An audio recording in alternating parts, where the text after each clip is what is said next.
Hello everyone, welcome to course study on solid mechanics. In today's lecture, we are going to discuss the numerical which are based on flexural formula. Now, we will go through numerical 1. The statement of it as follows. A rectangular lamina is 40 mm wide and 120 mm deep. Calculate its moment of inertia with respect to first one, horizontal and vertical centroidal axis, second 40 mm side, third 120 mm side, fourth one horizontal axis which is 60 mm below the bottom, and the last one vertical axis which is 20 mm away from the 120 mm side. Now as seen in figure, we have a rectangular lamina A, B, C and D.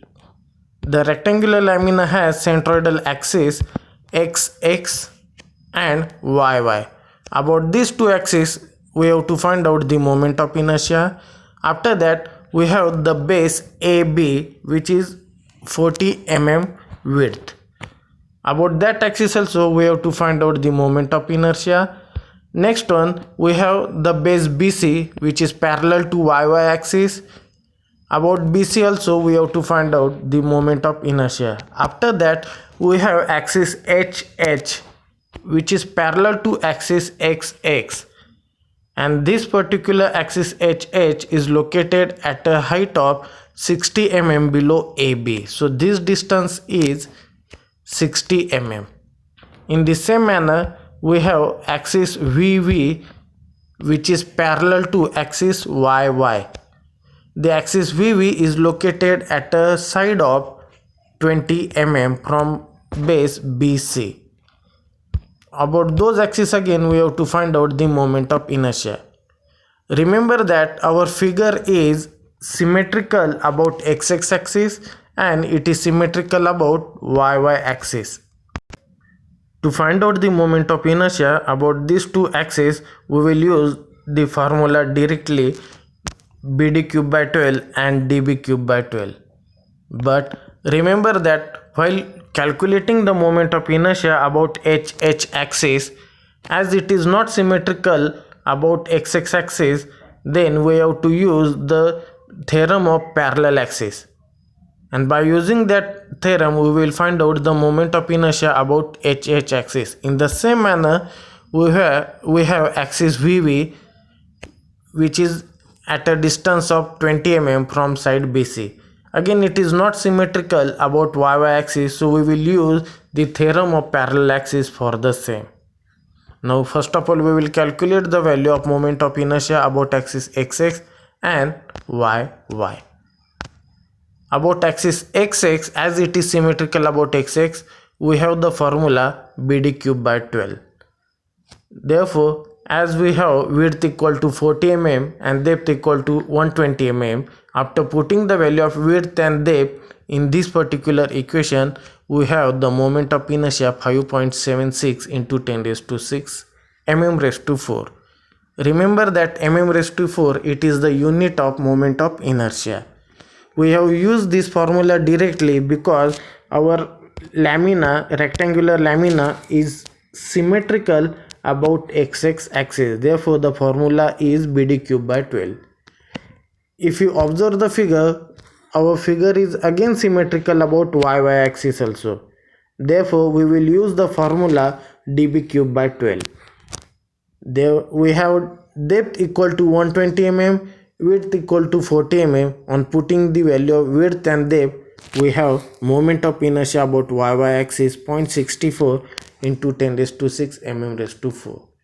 So in this manner, we can find out the value of moment of inertia about centroidal axis, about which our figure is symmetrical.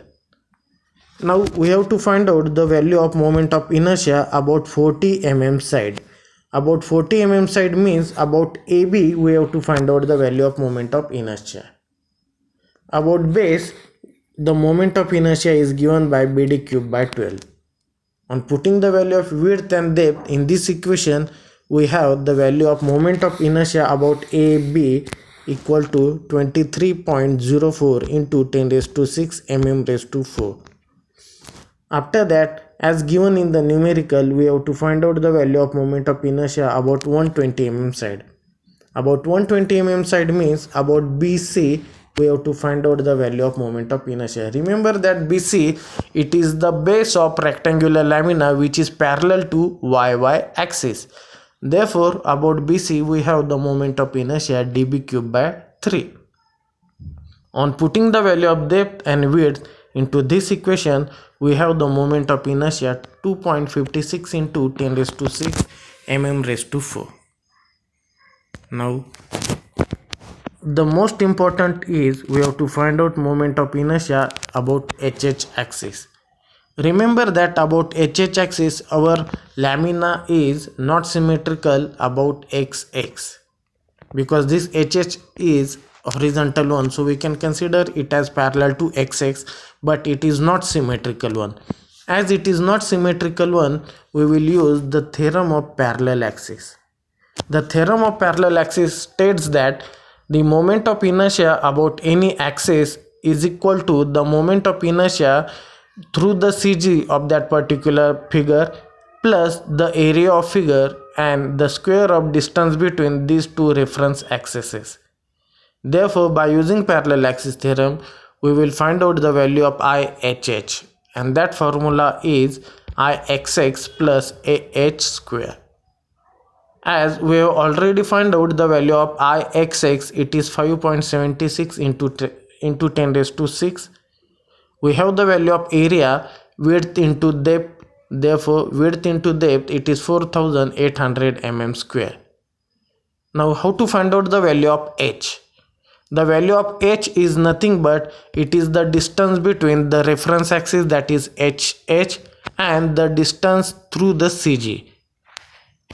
Therefore, if you observe the figure carefully, we will have the distance between these two axes as a 120 mm. Therefore, on putting the value of H equal to 120 mm into this equation, we have the value of moment of inertia about HH axis, and it is 74.88 into 10 raised to 6 mm raised to 4. In the same manner, we will find out the value of moment of inertia about VV axis. Again, we are going to use the theorem of parallel axis, which is parallel to YY axis. About moment of inertia about VV is given by IVV is equal to IYY plus H square. Again, we have the value of IYY as 0.64 into 10 raised to 6 plus area is 4800, and H is the distance between YY and VV. If you observe the figure carefully, you can easily find out the distance between these two axes. The BC is located at a distance of 20 mm from VV, and as we have width equal to 40 mm, therefore CG divided by 2 means we have 40 mm divided by 2, we have 20 mm. Therefore, H is equal to 20 plus 20, which is equal to 40. On putting this value into moment of inertia equation, we have moment of inertia about VV also, and it is given by IVV is equal to 8.32 into 10 raised to 6 mm raised to 4.